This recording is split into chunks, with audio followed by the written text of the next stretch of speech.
আগামী দিনে বাংলাদেশে যে গণজাগরণ সৃষ্টি হয়েছে বাংলাদেশের দিন কায়েমের জন্য, এরা যদি সকল বাংলাদেশের সকল ঘরে ঘরে তার দ্বীনের দাওয়াতকে পৌঁছে দেয়, ইনশাআল্লাহ বাংলাদেশের জামাত ইসলামীর অগ্রযাত্রা কোন ষড়যন্ত্রের মাধ্যমে জামাত ইসলামী অগ্রযাত্রা কেউ রোখাতে পারবেন ইনশাআল্লাহ। আসসালামু আলাইকুম ওয়া রাহমাতুল্লাহ। আসসালামু আলাইকুম ওয়া রাহমাতুল্লাহ। আলহামদুলিল্লাহ, রোজার পরে মুমিনরা কি সতেজ হয় নাকি নির্জীব হয়? সতেজ ব্যক্তি, সতেজ মুমিন, মর্দে মুজাহিদদের প্রথম যে সালামে জবাব সেটা বোঝা গেল রোজা সব মনে কাইল হয়ে গেছে। আমরা কি শক্তিশালী হয়েছে কিনা? আলহামদুলিল্লাহ। আমাদের মূল লক্ষ্য হচ্ছে 2024 সালের গণবিপ্লবের পরে নতুন বাংলাদেশে নতুনভাবে একটি জাগরণ সৃষ্টি করা। সেই জাগরণ হচ্ছে দ্বীনের, সেই জাগরণ হচ্ছে এক ইলাহার দিকে আহ্বানের মাধ্যমে। আমরা গত 17 বছরে আমাদের দ্বীনের পথে প্রাণ খুলে বুক ফুলে আমরা দাওয়াত পৌঁছাতে পারি নাই, অনেকের বাসায় যেতে পারি নাই, মসজিদে পর্যন্ত যেতে পারি নাই, টুপি পরে রাস্তায় হাঁটতে পারি নাই।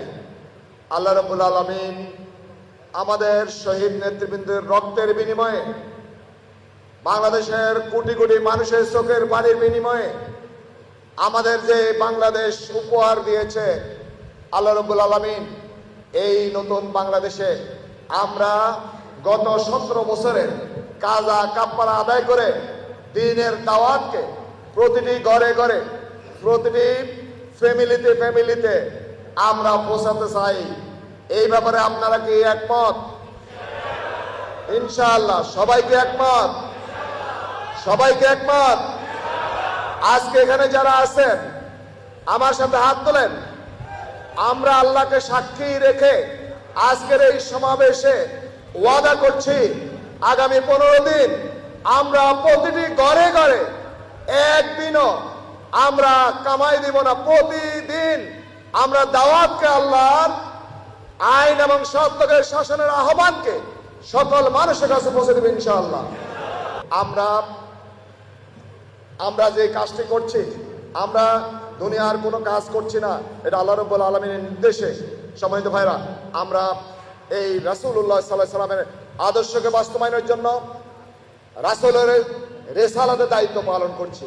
অতএব কারণে আমার দুনিয়ার শান্তি আখিরাতে মুক্তির জন্য, ইকামতে দ্বীনের দায়িত্বকে পালন করার জন্য, দ্বীনকে বিজয়ী করার জন্য, দ্বীনকে এই দুনিয়াতে প্রতিষ্ঠিত করার মাধ্যমে ন্যায় এবং ইনসাফপূর্ণ বৈষম্যহীন একটি সমাজ প্রতিষ্ঠা করার জন্য এবং সূরা হজের 41 নম্বর আয়াতকে বাস্তবায়ন করার জন্য আমরা man to man, door to door আল্লাহর দ্বীনের দাওয়াতকে পৌঁছে দেব এবং কালেমা বিশ্বাসী সকল মানুষকে ঐক্যবদ্ধ করার মাধ্যমে আমরা এমন একটি বাংলাদেশ গড়তে চাই। সেই বাংলাদেশের স্বপ্ন দেখেছেন আমাদের শহীদ মাওলানা মতিউর রহমান নিজামী, সেই বাংলাদেশের স্বপ্ন দেখেছেন আলী হাসান মোহাম্মদ মুজাহিদ, সেই বাংলাদেশের স্বপ্ন দেখেছেন 56,000 বর্গ মাইলের কোরআন প্রেমিক সকল মানুষের নয়নমণি আল্লামা দেলোয়ার হোসেন সাঈদী।